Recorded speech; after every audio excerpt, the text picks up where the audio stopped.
for the heads up, everybody.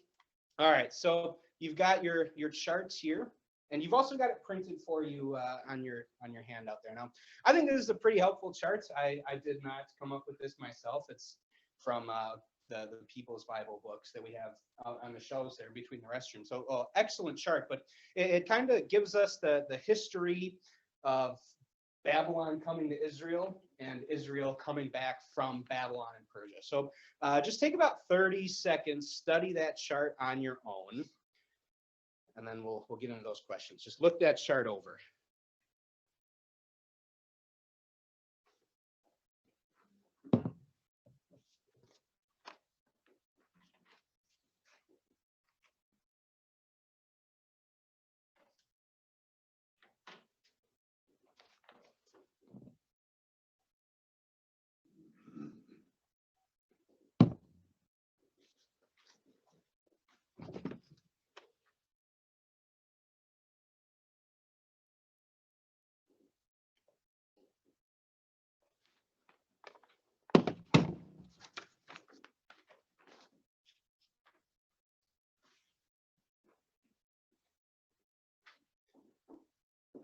All right, so you've had a little bit of time to look it over. So as you did that, in what ways did this chart kind of enhance your understanding of Bible events, of the exile of Bible writers, of world history even?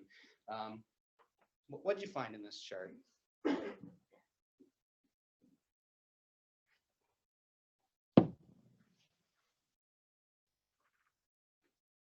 Definitely confirming that the Bible is not any kind of chronological order. Yeah, it is indeed not in chronological order. And you see that here for sure, that's coming out. We've got Ezra and Nehemiah and Esther writing.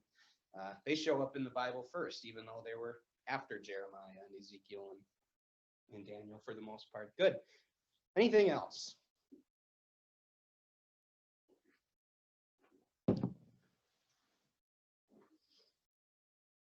I didn't realize that the book of Esther was so far after the building, after the temple was rebuilt.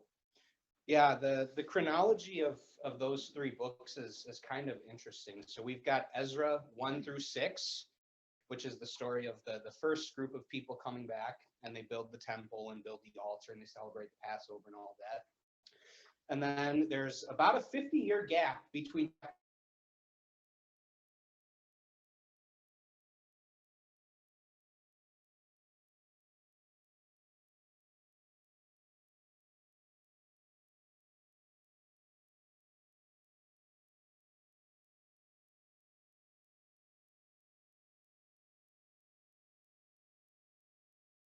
anything else you want to talk about.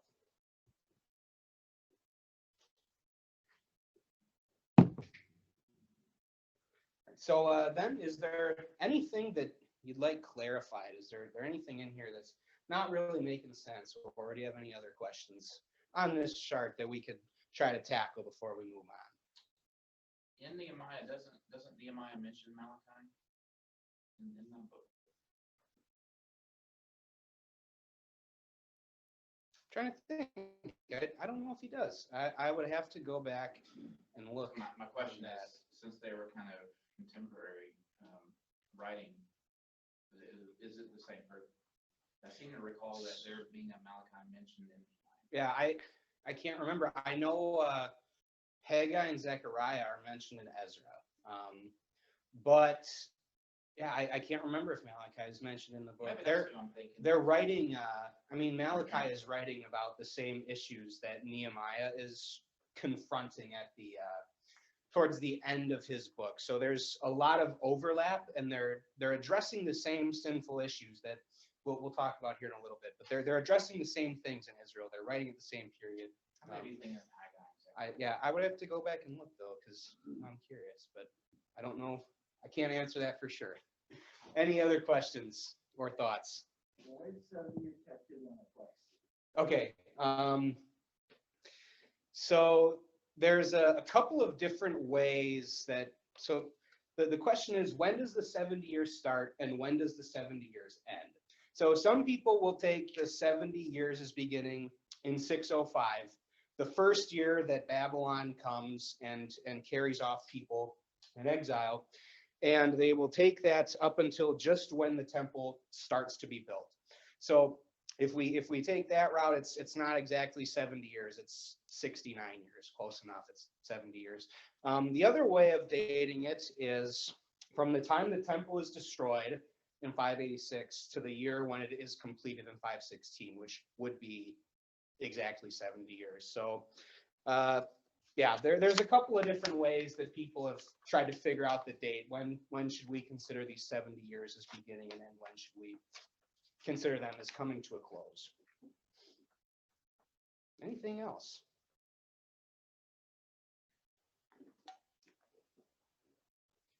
And again, I'll say, just regardless of where you want to start that 70 years, it's 70 years regardless. So what God had spoken of through Jeremiah did come true. No matter which day you start with. Good. Anything else there? All right, so take a look at the very last page on your sheet. So everybody's got a last page. It says either Ezra, Nehemiah, or Esther on the top of it. Find the individuals in here who have the same book that you have. Read your selection, and then there's just a couple of tasks for you to take care of. So read they're all introductory notes from study Bibles, commentaries, whatnot. So read your selections, gather together with your partners, and then what you are doing is just 1-2 sentences. Just tell us, what is the book about? What's the story being told here? Was there anything interesting you found? Anything that you didn't know, or something that struck you, or anything like that? Just let us know about it. And then, did you come across any names repeatedly? Were there some characters, some key figures highlighted? Maybe just tell us a little bit about those figures. So take a few moments, work through that.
So once you have finished reading, just partner up with the other people who who had your same book and just take a few moments to chat through those tasks you got here.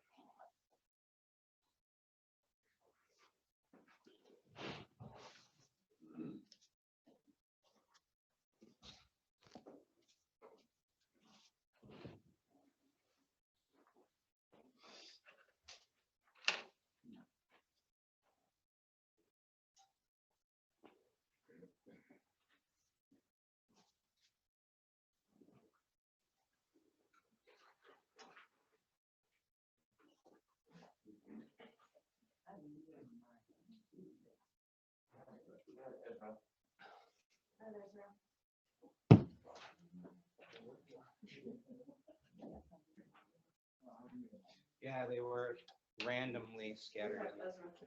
Who do you have, Becky? Are you the only one that has that? Oh, okay.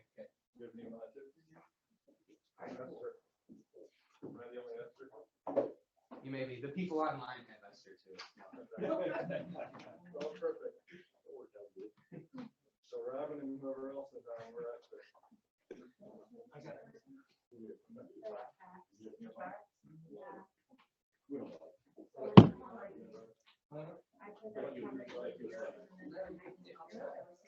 I was just thinking, but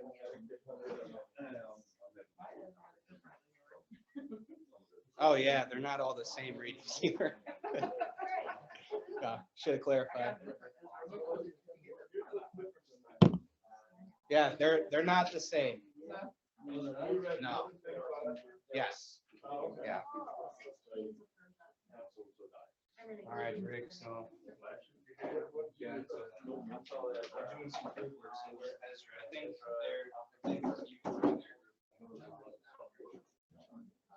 they're talking through I enjoyed that, Esther, when I first read it. It's a good one.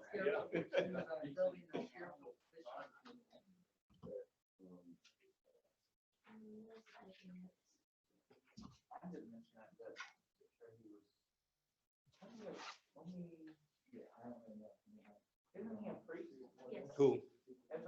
Yeah, priest. Yeah, Ezra the priest. He's also called a scribe in there too. So he has a couple of different jobs.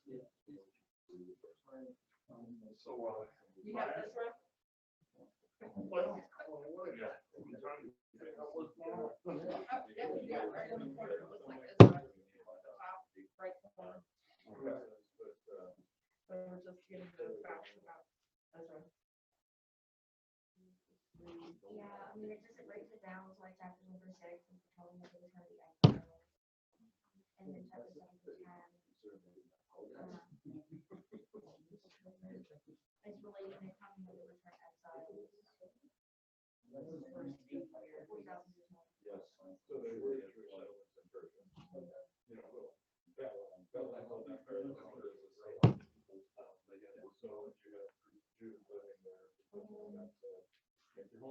you have Jews living there.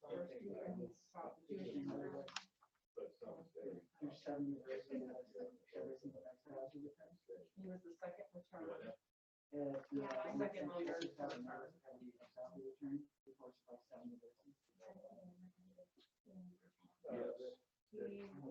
spiritual teacher to reveal the spiritual condition of people.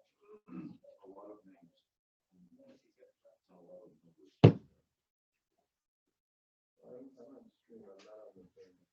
Are there any comments on Zoom, Victor?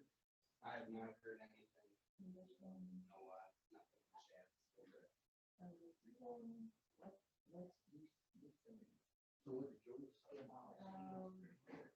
chat.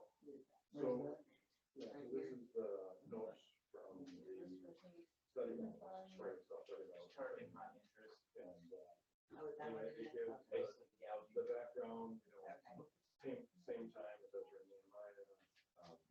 Why is this also part of the temple, so the temple has been rebuilt and it's They don't get any other side of the How about your, is there a he built the temple under great difficulties. but this kind of highlights six, telling you actually, I like under, in. moving down to Well, I'm kind of wondering too. I think he did it. Well, so they each bring different information to the table. Oh, is that where it is? Ezra's Okay. statement in the first chapter fixes the year 536 BC as the date of return. yeah, mine says that too, so that's when the first return was. Mine also says that the Jews did not form an independent nation, but the people which makes sense. Let's just take about 30 more seconds, wrap those discussions up. They're saying the dates are from 606 to 536 BC. And literal fulfillment of the prophecy of Jeremiah. This one's the calling your son to be independent. And mine doesn't break it down where it's at. Are you just trying to use this off? 536 BC, they said that the first chapter fixes the 536 as the date return. Okay, so. All right, everybody, let's start bringing it back together. So, Ezra group, what did you find for us? What's the story? What's going on? He's the second layer to return. Ezra's leading the second group of people back from exile. Good. So that's going to be the second half, the second part of the book. What about the first part there? What's going on there? Brings them back to build the temple, but they get discouraged. He has to encourage them to finish. Yep. So the first six verses, or first six chapters rather, are going to be telling us that story. The first group comes back and they start building the temple, but things happen. People get discouraged. Enemies come in and oppose them. And it takes a while to complete, but ultimately they do get it done. Great. Any key people or interesting things that came up? During the 80 years that the book covers, there were actually 6 in total Persian kings that were ruling under that 80 years. Yeah, there's going to be a lot of turnover in the secular world around them for sure. There's going to be a king in this chapter, and then the next chapter comes along and it's someone else, and then it's someone else, and then there's a big gap, and then we're hearing about a different king, which can be kind of confusing at times if you just sit down and read through the whole book at once. And you don't have that background that there's a lot of time in between, or a lot of time covering this book. You're like, well, we just had Xerxes. Why do we have Artaxerxes now? And whatnot. But yeah, good point. And then any names that you came across several times or multiple times, key figures in the book. Yep, each get mentioned as helping the Jewish people to kind of prod them along and encourage them to do the work. Good. Anybody else?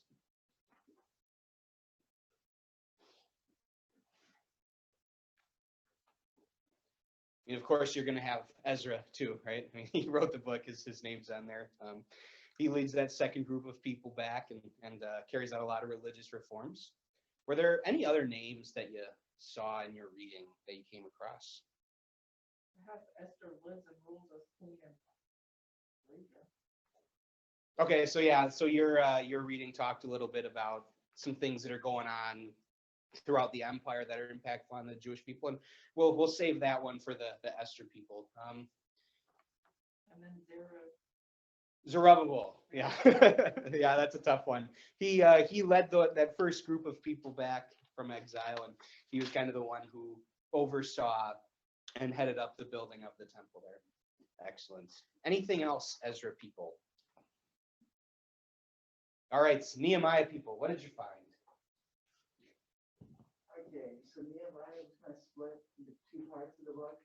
The first part was about like the actual physical rebuilding of the city, and then the second part was like about the spiritual rebuilding of all the people, just through the discouragement and hardships and everything, and about how Nehemiah helped bring them back into life and stuff.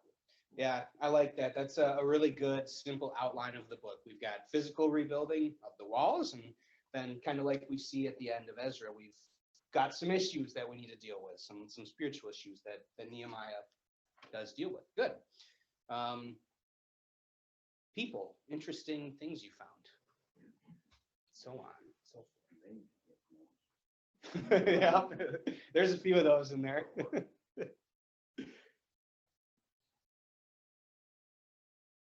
book begins with Artaxerxes. Mhm. But yeah, mine just kind of gives you the background, the outline. Okay, good. But it starts there and kind of moves forward with rebuilding, and it only took 52 days to rebuild the wall. Yeah, and we'll talk about that in a bit here when we get to that portion of the Bible. But yeah, 52 days. That's not a lot of days to build a wall around a city. And we'll talk a little bit more about it. But yeah, good. Yeah, that I don't know off the top of my head. I'll have to look into that one because I don't know. So yeah, we've got Nehemiah, key person, obviously, leads another group of people back and oversees the building of the wall. Ezra also makes some appearances in the book of Nehemiah too. Those two characters overlap. They're in Judea at about the same time, working together for some sections of that book. So Ezra and Nehemiah are both going to be some key figures in that book. Anything else, Nehemiah people? One thing I found interesting, Mhm. Scripture doesn't say anything about Nehemiah's death. Yeah. Yeah. We don't really know. We're just kind of, the last thing we hear of him is, God, I've tried to reform these people. Don't hold me accountable for their sins. Yeah, and he just kind of disappears from the scene. Why that is, I guess I don't know. But just the last thing we hear about is his reforming efforts there in Jerusalem. Anything else? All right, so Esther, people, as you look through the book of Esther, or those introductory ideas, what did you find? 50,000 Jews returned.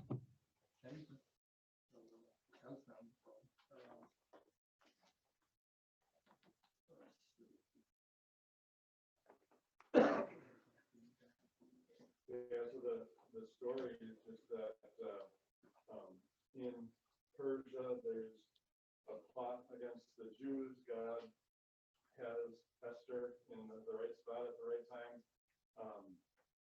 becomes the queen, and is able to rescue those with the help of rescue the Jews with the help of her uncle, and a whole lot of amazing coincidences. I guess one of the things about it that you brought up was God's never mentioned. Yeah. But he's seen working throughout with these things that, so the king just happened to have insomnia and Yeah. just happened to be having the records of his reign read to him, and just happened to notice that Esther's uncle hadn't been honored, and then the arch enemy just happened to be in the court when he asked anyone out there, I gotta ask you something, and just happened to think he was talking about him. And, Yeah. so God worked through all of that and rescued the Jews. Yeah. That's right. Yeah, there's been a lot of confusion on that issue. That, well, God's name isn't mentioned. We don't hear anything about worshiping God or praying to God. And yeah, that's true. His name doesn't appear there anywhere. But like you had said, he's clearly there working behind the scenes. All of these things just fall into place, and that allow these decrees and edicts to be issued that allow the Jews to protect themselves, to keep them from being wiped off the face of the earth by their enemies throughout the world. Yeah, even though it don't speak of God and said it points towards God. Mm-hmm. Just another one of those books in the Bible that puts the pieces together. Yeah. The whole story. Right. Right. Yeah, and it's a pretty key point too, because as you read through Ezra and Nehemiah, they've got all kinds of enemies, all kinds of issues. There's all kinds of people who don't want them to go forward with rebuilding the temple and the walls in Jerusalem. There was no doubt in my mind that those enemies would have taken advantage of the king's edict. So you can go ahead and wipe them out, exterminate every last one of them. That probably would have happened had Esther not done what she did, and we'll see that here in a bit. Had she not intervened. Great. Esther people, anything else you want to say? I think that one verse in there kind of sets the tone when Esther's uncle Mordecai says to Esther, who knows that, but for such a time as this, you come to this position of there's this opportunity, and it's got to put her there. And God was working there, and he's got this under control. He raised you up. He allowed these other things to happen, and here we are. Great. Anything else? All right. So let's jump into these books a little bit. We'll just read some of the kind of the key stories. We'll see some of the key events that happen in these books. But before we really get into it, we'll come back to this question. But as we make our way through these passages and these stories, just kind of have this in the back of your mind. So as we're reading here, how do we see God quietly working in the background to accomplish his purposes? So we'll come back to that, but just be thinking on that as we're reading through here. So we're going to start with the temple being built. So I don't have these passages on the PowerPoint slide for us, so we'll have to open up our Bibles. Can we get a volunteer to read Ezra 6 here, 14 through 22? Who wants it? This is going to be the completion of the temple and the celebration of the Passover. Anybody want it? Charlie, go ahead.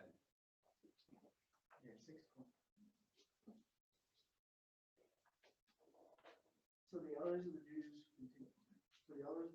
continued to build and prosper under the preaching of Haggai.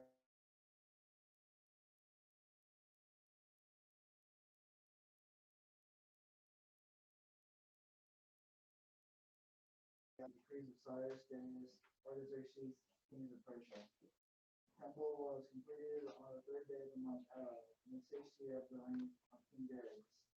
The people of Israel, the priests, the Levites, and the rest of the exiles celebrated the dedication of the house of God with joy. For the dedication of the house of God, they offered 100 bulls, 200 rams, 400 male lambs, and as a sin offering, 12 male goats, one for each of the tribes of Israel. And they installed the priests and the divisions and the Levites in their groups, service of God at Jerusalem, according to what is written in the book of Moses. On the 14th day of the first month, the exiles celebrated the Passover. The priests and the Levites had purified themselves and were all ceremonially clean. The Levites slaughtered the Passover lamb for all the exiles, for their brothers, the priests, and for them themselves. So the Levites who had returned from exile ate together, all who had separated themselves from unclean practices of their Gentile neighbors in order to seek the Lord, the God of Israel. For 7 days they celebrated with joy the feast of unleavened bread, because the Lord had filled them with joy by taking the attitude of the king of Assyria, so that he assisted them in the work of the house of God, God of Israel. All right. Thank you, Charlie. So just a couple of quick things here. You heard Haggai and Zechariah mentioned there, and we had talked about that a little bit earlier. Those are the guys who wrote the 2 books that we have towards the end of our Old Testament there. The Jewish people had kind of temple wasn't really a top priority. And then there are a couple of reasons why. They had all the issues with their enemies coming in and slowing down the process and not wanting this to go through. And they just kind of went with it. And, okay, whatever. So Haggai and Zechariah show up, and of course they're speaking from God. Hey, go ahead. We got to get this thing built. This is what God wants us to do. We need to have a place to worship and make the sacrifices. And then we heard there that it was completed in the 6th year of Darius. That would be 516 BC. Remember, the Jewish people had started building in 536. So it took them 20 years from the moment they just started laying the first foundations to the dedication. There was a 20-year gap. And then again, it was because they had kind of become indifferent. Taking care of this temple kind of got pushed to the back burner. We had other issues that we needed to deal with in Jerusalem. So, any questions on that reading or comments? All right, take a look at that question there. In what ways do you see Mosaic worship fully restored? So, Mosaic worship, just basically doing what Moses told them to do in the books of Exodus and Leviticus. How do you see that fully restored here?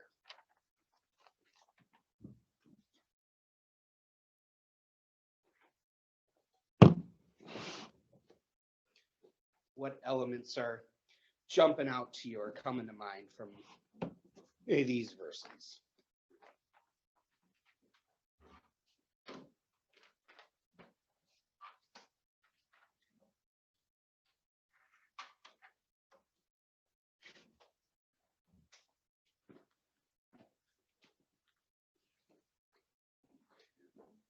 Don't overlook the big one. Yeah, they're doing the sacrifices, and they can do that now that the temple is completed and they have a place to do that. Good. So the temple is done. They're offering their sacrifices. What else did you see in here? Any other details?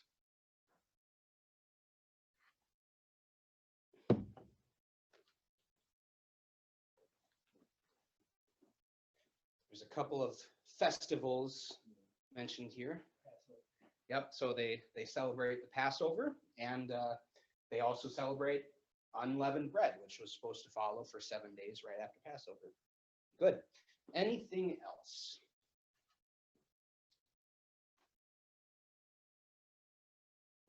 Take a look at verse 18. Verse 18. And they installed the priests in their divisions and the Levites in their groups for the service of God at Jerusalem. So they've got the temple built. They've got all their, two of their festivals here where we're hearing about being celebrated. And they've got the priests and the Levites, the people who lead that, the people who are in charge of organizing and leading temple worship. They've got them appointed and divided up for their services as well. So we see here in these verses really what they were supposed to be doing, what they had been doing in Solomon's temple and what they had done before that at the tabernacle. We really see that being done here. Now, contrast that with the worship life, with the worship style while they were in exile in Babylon.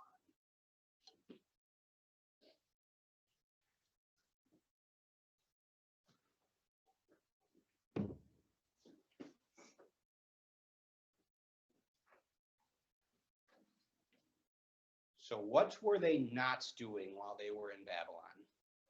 What were they not doing? Something the people could not have done in Babylon. Yeah, they weren't doing the sacrifices. You do that at the temple, or you do that at the tabernacle, as it had been handed down to Moses. So yeah, they're not doing that, which is a key part of the worship life of a Jewish person, right? Is offering those sacrifices. So along with that, you're not going to be celebrating Passover. And well, if you're not celebrating Passover, you're probably not going to be following that up with unleavened bread either. This is going to be a very different and probably a very new experience for most of the people here. We're many years removed from the temple being destroyed. So perhaps there's some really old people in the crowd who can remember being at Solomon's temple in Jerusalem, and they remember seeing all of these things happen. But even then, there's at least a 70-year gap between that and where we're at now. So what we see here is going to be a pretty new experience for a lot of these Jewish people, something that most of them probably had not done before, something they've only heard about or read about in the Bible. Any thoughts or questions? All right, let's jump ahead now to the book of Esther. We'll be in chapter 8. Can we get a volunteer to read verses 5 through 13? Esther 8, 5 through 13.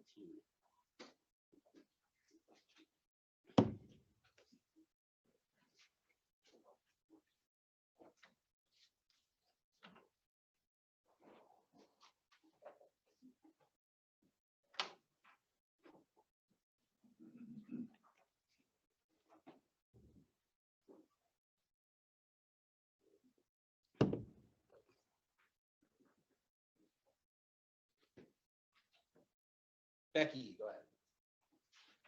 If it pleases the king, she said, and if he regards me with favor and thinks it is the right thing to do, and if he is pleased with me, let an order be written overruling the dispatches that Haman, son of Hammedatha, the Agagite, devised and wrote to destroy the Jews in all the king's provinces. For how can I bear to see disaster fall on my people? How can I bear to see the destruction of my family? King Xerxes replied to Queen Esther and to Mordecai the Jew, because Haman attacked the Jews, I have given his estate to Esther, and they have hanged him on the gallows. Now write another decree in the king's name in behalf of the Jews, as seemed best to you, and seal it with the king's signet ring. For no document written in the king's name and sealed with his ring can be revoked. At once the royal secretaries were summoned on the 23rd day of the third month for the month of Sivan. They wrote out Mordecai's orders to the Jews and to the satraps, governors, and nobles of the 127 provinces stretching from India to Kush. These orders were written in the script of each province and the language of each people, and also to the Jews in their own script and language. Mordecai wrote in the name of King Xerxes, sealed the dispatches with the king's signet ring, and sent them by mounted couriers who rode fast horses, especially bred for the king. The king's edict granted the Jews in every city the right to assemble and protect themselves, to destroy, kill, and annihilate any armed force of any nationality or province that might attack them and the women and children, and to plunder the property of these enemies. The day appointed for the Jews to do this in all the provinces of King Xerxes was the 13th day of the 12th month, the month of Adar. A copy of the text of the edict was to be issued as law in every province and made known to the people of every nationality, so that the Jews would be ready on that day to avenge themselves on their enemies. All right. Thank you, Becky. So Haman, we saw his name there. I think we talked about him a bit. He was the highest ranking nobleman in Persia, in Susa. And King Xerxes actually issued an order, a decree, that people would bow down to Haman and honor him as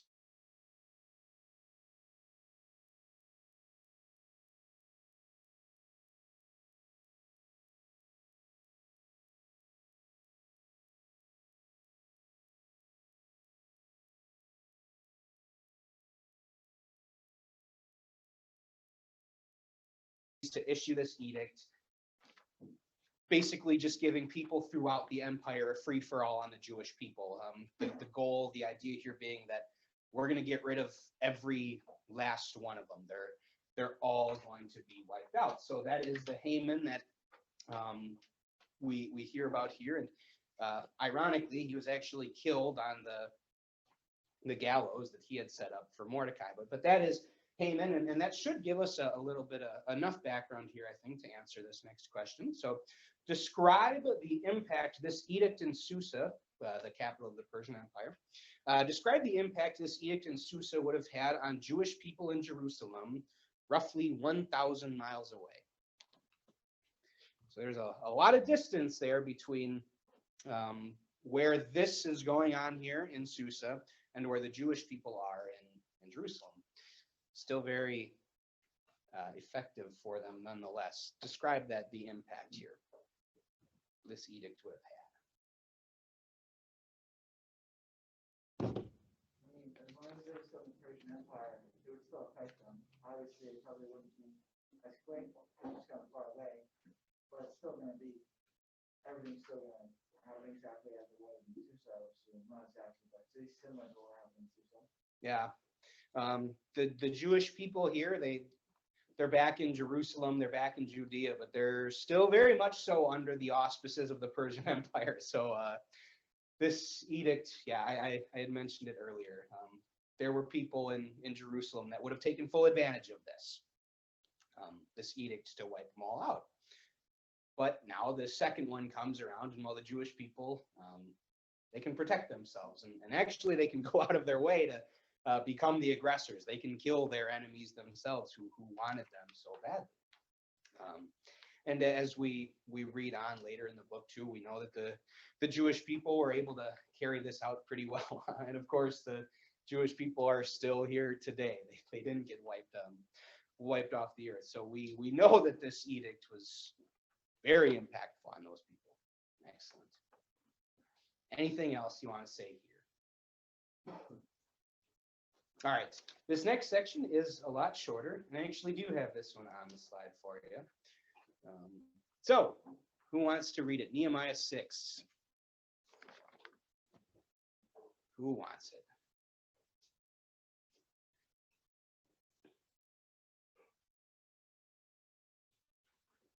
I'll read it, that's okay. So the wall was completed on the 25th of Elul in 52 days. When all our enemies heard about this, all the surrounding nations were afraid and lost their self-confidence because they realized that this work had been done with the help of our God. So I just wanted to talk about the completion there, the timing of the completion, those 52 days that we had talked about a moment ago. That is pretty quick. Building a wall around an entire city, most places probably aren't going to get that in 52 days. And you can kind of tell that they completed it in 52 days. That is the wall there. And, you know, to be honest, there's some pictures out there online that really make the workmanship and the craftsmanship look even spottier. But you can kind of see they just took rocks and piled them together. They're not all the same size. It's kind of just all right, here's a rock, put it here. Here's a rock, put it here. Here's a rock, put it here. And now we've got this wall. So it's at least going to keep our enemies out. Now, I will say the wall probably was not completely torn down by Babylon. So it probably helps in that sense that they didn't have to rebuild the whole thing. And in the book of Ezra, we do actually hear a little bit about some restoration work being done before Nehemiah shows up on the scene. So he's probably not building a brand new wall from scratch around the entire city. But that being said, 52 days is not a very long time to complete this project. Yeah. And just to defend his workmanship a little bit, you're looking at pictures of a wall 3,000 years later. Right. Yeah. So I mean, it was miraculous that that helped them to be able to do it. It stood for. Oh yeah. No, and I don't want to mean that. No, I didn't. Yeah. Yeah. It is still amazing that it's still there. And it was indeed an effective wall, right? I mean, the people lived there in Jerusalem for centuries after this, and it did keep their enemies out for the most part. Yeah, for sure. And it's still there today, so can't knock it down. Anything else you want to say? All right, so take a look at that question there. Evaluate. The completion of the wall was a confidence booster and at the same time a confidence destroyer.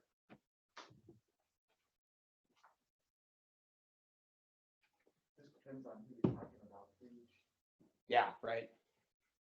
So confidence booster for The Jews, the people living in the city. yeah, For everyone else, is like, oh, you put the whole wall in your face. right. Yep. So yeah, if you're a Jewish person, you're like, wow, we got this done. We've got some safety and security from our enemies, and we know that God is on our side. He allowed us to get this wall completed. He was there with us as we built. And yeah, if you're an outsider looking in, as you had brought up there, Charlie, that's kind of frightening. They got this done in a very short period of time, and they even acknowledged, well, Israel's God was on their side. He's not just going to let us do whatever we want to these people. Good. Anything else? So in Ezra and Nehemiah, each book really kind of tells two different stories. So Ezra, of course, we've got the completion of the temple and the celebration of the Passover. Nehemiah tells us the story about the rebuilding of the walls around Jerusalem. But each book also deals quite a bit with religious reforms. The people have come back, and you read about the temple being completed and dedicated, and you're like, well, these people are all gung-ho. They're committed to God, however you want to look at it. They're all in on this, but that's not really the case, though. And we see there was a lot of issues going on there still with these people upon return. And we're going to take a look at some of those issues here just briefly. So I've got two sections of readings for us. Anybody want Ezra 9? There on the screen. Ezra 9. Go ahead, Brian. After these things had been done, the leaders came to me and said, people of Israel, including the priests and the Levites, have not kept themselves separate from the neighboring peoples with their detestable practices, like those of the Canaanites, Hittites, Perizzites, Jebushites, Ammonites, Moabites, Egyptians, and Amorites. They have taken some of their daughters as wives for themselves and their sons, and have mingled the holy race with the peoples around them. And the leaders and officials have led the way in unfaithfulness. All right, thank you. And then Nehemiah 13 as well.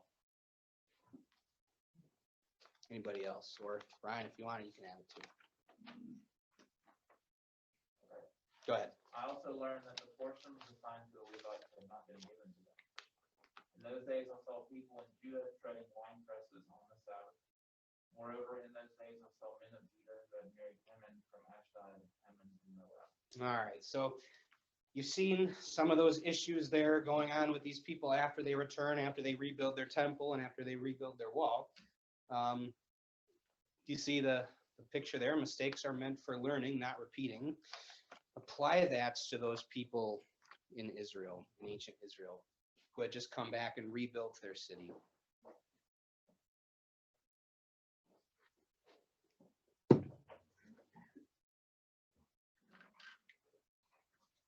God just exiled you for 70 years and then made you do all this hard work for all these years for doing these bad things, and now you're just going to do them again. Yeah, right.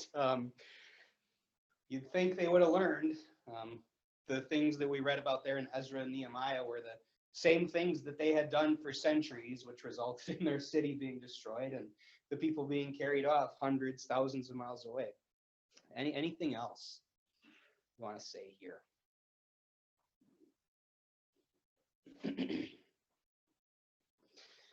So, yeah, of course, they've got these same issues with intermarriage. People aren't keeping Sabbaths. People aren't carrying out their duties of providing for these Levites. The people who serve in the temple aren't even being provided for.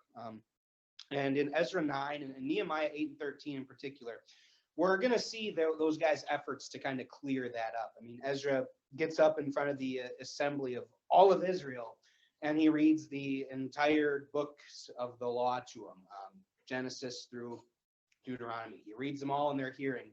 And the people hear that, and they're like, yeah, you're right, we have done wrong. They confess their sins. We see that in Ezra too, or rather in Nehemiah. Ezra's reading, Ezra's teaching these people from God's word. We see, we talked about the ending of Nehemiah where he says, God, I've done all that I could. Don't hold me accountable for these wicked people.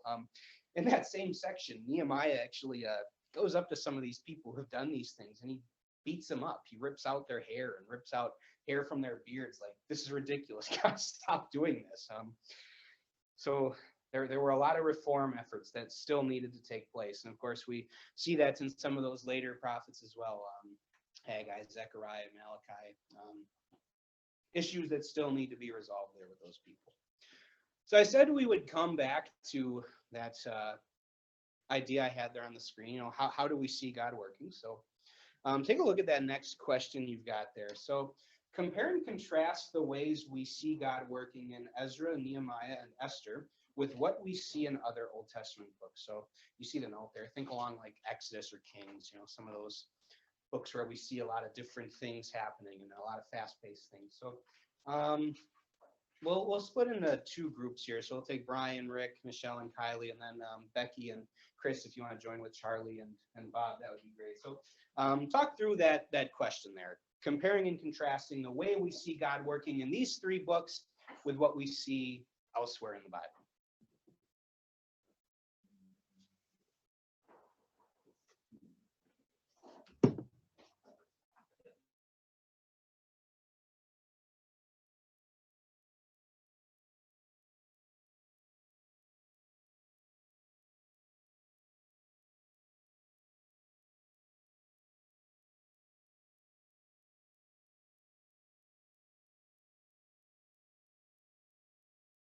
Like you mentioned, if somebody's there, think about how God's will to do God's favor, but it's just not quite about it. You got to read the book and think about it.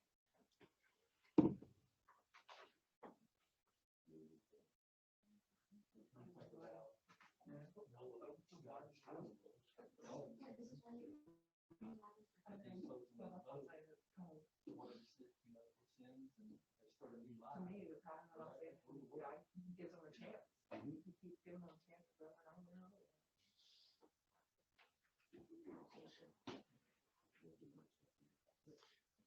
All right. So what did you talk about? We talked about how like with Esther, God's interaction is more, I guess, indirect, because it's like coincidences keep happening. But there's other stories in the book, like the burning bush, where it's more physical, or like Moses on Mount Sinai just talking to him. Yeah. So it's like we're direct. Yeah.